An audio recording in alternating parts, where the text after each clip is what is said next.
Hello everybody, welcome back to the channel. Welcome to the channel if it's your first time. My name's Gareth and this is Books, Songs and Other Magic, where I talk about books, music and other magic. So today I want to talk about DNF'ing because this is a response video to a really awesome video that I watched by Nerdy Kathy, who is a relatively new channel to me. So I really enjoyed this video. I watched a few more as well. She's a brilliant channel, Nerdy Kathy. So check it out. I'll put a link below. And this is a response to a video she just put up about DNF'ing. So she talks about why she doesn't DNF and the couple of occasions where she did and whether or not she regretted it and all that sort of stuff. It's a really good video. So definitely recommend you watch that. But I thought it'd be nice to do a response, especially as when I checked through my videos to see if I did a video on DNF'ing, because I thought I had. I hadn't, so I think I'd only done it a couple of times probably as a response to a prompt in a tag. So I thought it'd be nice to talk about DNF'ing, especially as I've had a couple of instances where I've done that after having a general rule of not doing it. And I could relate to some of the things that Kathy said in her video, and I thought it was just be quite interesting to bounce off some of the things that she said in the video. So, Nerdy Kathy, she does talk about the fact that she doesn't do it as a rule, but she talks about why she doesn't do it. The first, or at least one of the first points she makes is that she feels like she owes it to the author, and that you're not really giving them much of a chance to shine if you DNF, because the book may well become something bigger than the beginning or better than the beginning through the course of the novel and possibly redeem itself or justify the pace or setup of the early part of the book. And she talks about a slow burn. And I think that's definitely possible. That's definitely a style of writing that's pretty common. Although I will talk in a minute about an example I have like that. And I think it definitely redeemed itself, but not to the point where I can praise it as much as a lot of people do on BookTube. I think this particular book I'm going to talk about in a minute suffers from this slow burn thing. But it's an interesting point to make. But the idea that you owe it to the author is really interesting as well, because it's like they wrote this thing that is not as long or as longer than the 80, 100 pages that you gave it. And that could be for a reason. They might have decided to write it as a short story or write it as a novella, but they decided to write this novel that many pages long, and they decided to start it the way they did, with you responding the way you did. But there could have been a reason why they did that. You know, if I think about needless things, if I think about Needful Things, Stephen King, Needful Things. It's one of my favourite Stephen King books. When I did my ranking of Stephen King books, I chose to make that the number 2 book. I absolutely love that book. But it basically introduces the entire town, and they become the machinations of the plot, because the plot is all about them being manipulated. And it's a lot of setup, but I think it pays off. So if you're patient and you think that the author's going to deliver, and with Stephen King, you do get the feeling that he sets these characters up because he's going to use them, then that payoff is important. And I definitely think that's true for Needful Things. Whereas with the, well, I'll tell you the book I was mentioning earlier. So The Blade itself by Joe Abercrombie, that is definitely a slow burn. It takes ages to get going, and it's very character-based, the first sort of couple of 100 pages, and then things start happening, but it happens so late that it's pretty clear that he wanted the reader to judge this trilogy on the whole trilogy and not judge it by the first book. So the first book is definitely an introduction, but do you need an introduction that's a full, 400 pages long? Is that necessary to set that up? No. So I think that it did redeem itself. I said that it was a good book by the end of it, but I think one of the major faults is that the second half of the book, or even the last third of the book, is infinitely better than the early part of the book, I think. So it did keep my interest, but only just. I was teetering on the brink of DNFing Blade itself, and I was actually buddy reading it with Ollie from Criminology, who did DNF it. So that was possibly my first experience of buddy reading on BookTube.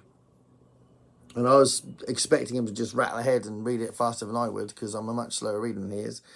And he just didn't even finish it. He said it was doing his head in. So I did finish it, but I absolutely get why he thought this is not happening and just dropped it. Because he said many times that if he's bored, he's going to stop. Which is something that Nerdy Kathy does refer back to as well, the idea of DNFing because she's bored. And that's one of the reasons why she does. But do you risk losing out on a good story by giving up on it? I mean, the argument is that books take up a lot of your time, and you could read, I don't know, 3 books in a space that you could read a 400-page book. You know, if you find some shorter books, and some of the shorter books could be some of your favourite books.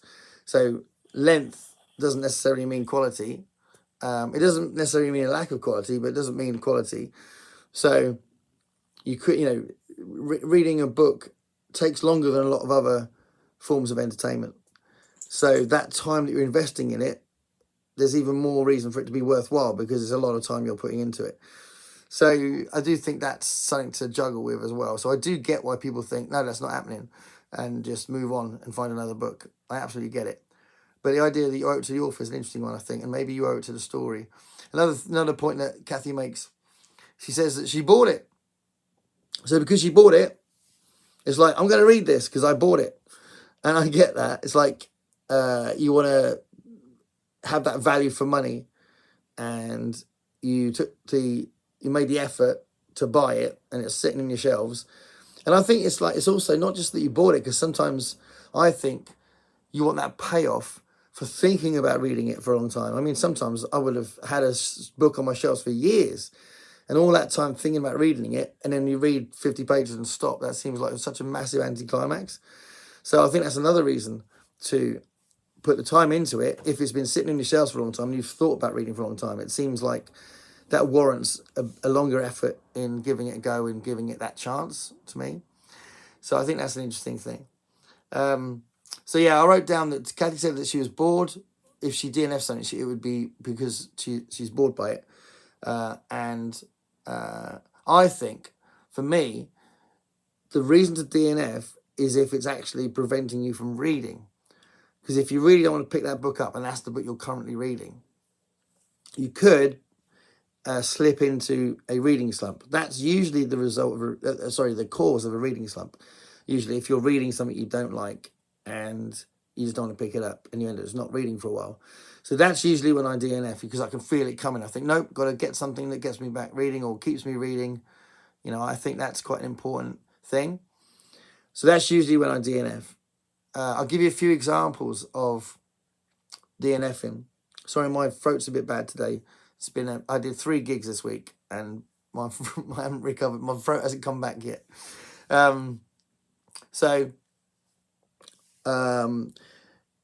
There's The Female Man, which I buddy read with Dave from Book Lover, Dave and Olive. And he DNF'd it for good. I DNF'd it, put it on the shelf for a while, and then finished it.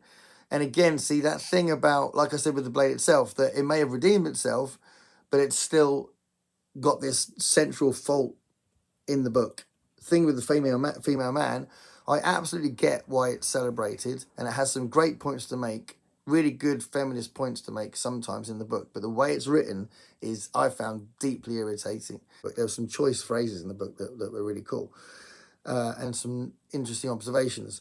But it seemed to be buried in this silly presentation for me. That's what I felt. I mean, obviously, this is just me. I mean, it's a very highly celebrated book, but that's how I felt about it. So even though I finished it, I didn't finish it and go, oh my God, that's one of the best books I've ever read.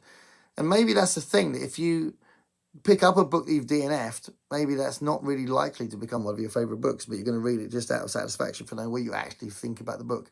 Because another thing I was going to say in this video was, one reason to not DNF is that you can't really have a concluding opinion about a book, because you think, well, maybe the second half of the book that I didn't read is the best bit of the book, the bit that redeems the book, the bit that makes everything worthwhile, the bit that justifies the first half.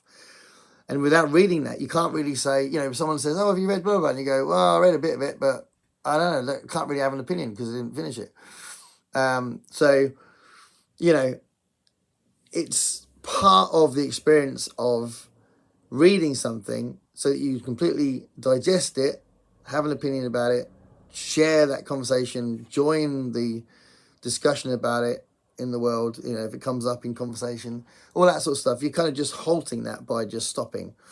So, to be able to have an opinion about something that you already started, that's a reason to continue as well. So anyway, The Female Man was one that I DNF'd and picked up again. Daisy Jones and the Six. I stopped that after about 15, 20 pages. It felt to me, and I picked it up excited about the idea it was going to be a drama about a rock band. I thought, yeah, I like that idea. And it doesn't seem to be that, even though it seems to be such an obvious thing to do, it doesn't seem to be that many stories that do that. But to me, it felt like, I know it was in diary form, but it felt like these were just notes that the writer wrote before turning it into actual text that was going to be the book. I mean, when I wrote my novel, I've written 2 novels, and both times actually, although even more so with the Brown Yelp Gang, is a bigger novel. But when I wrote both novels, I wrote notes about what was going to happen in each chapter in some detail. Not loads of detail, but some detail. And it felt like that's what she was doing. She just picked up those notes and went, here you go, that'll do. That just completely killed off my interest in Daisy Jones and the Six. So I didn't read that much of it, but that was the sense I was getting from how it was written. So I don't know what you guys feel about that. But and I know it's a bit, and again, it's another really popular book. It's not the same kind of book as The Female Man, but I know it's a very popular book. But for me, that was really a problem for me when I was reading it. And there's another book which I can't say DNF. I would say DNS, didn't start, because I read so little of it. I read about 5 or 6 pages and I thought, oh, what? And it was probably the wrong day to start it. But again, it felt so convoluted the way it was written. And that was a book called The Anomaly, which I was really excited about reading. And I've still got it. I'm still going to read it. I haven't DNF'd it forever, but I just put it down because I thought, no thanks, not at the minute. So I'm hoping if I do pick it up again, I'd really like it, because I love the premise. But that was another one I did. So I haven't DNF'd that often, because those are the only ones I can think of that I've DNF'd. But Kathy says that she's got much better at picking books that she thinks she's going to like. And that's actually a thing as well, that you end up, because you don't want to DNF and because you know it's going to be a big commitment. I mean, the book I'm reading at the moment, which I haven't got at hand, but it's about 450 pages. It's taken me ages to read it. I'm in the second week of reading it and I'm only halfway through, because so many things have happened at work, and there's been other things that have been happening. That means that I just haven't been able to just tear through it. So it's a big commitment. It might even take me most of the month, and it's only one book. But I'm not going to I'm enjoying it. But reading a book is a big commitment in time. It's much more of a commitment in time than other forms of entertainment, like I've said. Especially if you've got a job and or 2 jobs like me, and you've got other things that you do. You've got family, blah blah blah blah. There are people on BookTube that read like all day, every day, and that's fine. That's great, but it's quite unusual. I think most people, they make the time to put some time into a book for a while. So yeah, it's a big investment in time. So for that reason, you do end up being not quite picky, but you can be choosy, thinking, am I really going to like that book? And I was going to mention two books that I'm actually deliberately putting off because I don't know if I'm going to enjoy them, and they're very famous classic pieces of work I'm curious about. I'd like to read them, but I'm also aware that I would have read it by now if I wasn't putting them off. So one of them is one that Kathy mentioned, which is Robinson Crusoe. And Robinson Crusoe, I love the idea of reading it. I'm really curious to know what I think of it, but I don't know. I haven't had it. I've owned a copy. I've got two copies now, but I've owned a copy of Robinson Crusoe for years. So I haven't got around to reading it, possibly because I'm putting it off. And then the other one is Catch-22. I would love to experience reading it, some of it at least, and know what it's like. But I'm putting it off because I know once I start, I'll think I need to finish it, and I don't know if I'll like it. But I am definitely curious. So, those are two examples of books that goes back to what Kathy's saying about choosing which ones you're going to hear, and voluntarily trying to pick books that you think you're going to like in the first place, which makes DNFing less relevant. But I mean, I'd be curious to know what you guys think of Catch-22 and Robinson Crusoe, both classic books. But again, Female Man and Female Man anyway is a classic book. Daisy Jones and the Six is a very popular book, which is different to a classic. But just because something's classic doesn't mean I'm going to like it. So anyway, that's what I feel about DNFing, and I'm hoping to not DNF too often, but I utterly see the reason why you would, but I also would lean towards not DNFing a book and trying to give it the chance to shine by the end of it. And obviously, that I think the best example I can think of when it does pay off is Needful Things by Stephen King, which I think is brilliant. But he's like that. He's good though, isn't he? Stephen King can build something up and create this fully characterized town and then play with it. So, not every author can do that. So there we are. So check out Nerdy Kathy's channel, but have a look at her channel. If you don't know her channel, subscribe to it, watch her videos. They're awesome. Thanks a lot for watching, everybody. Stay curious.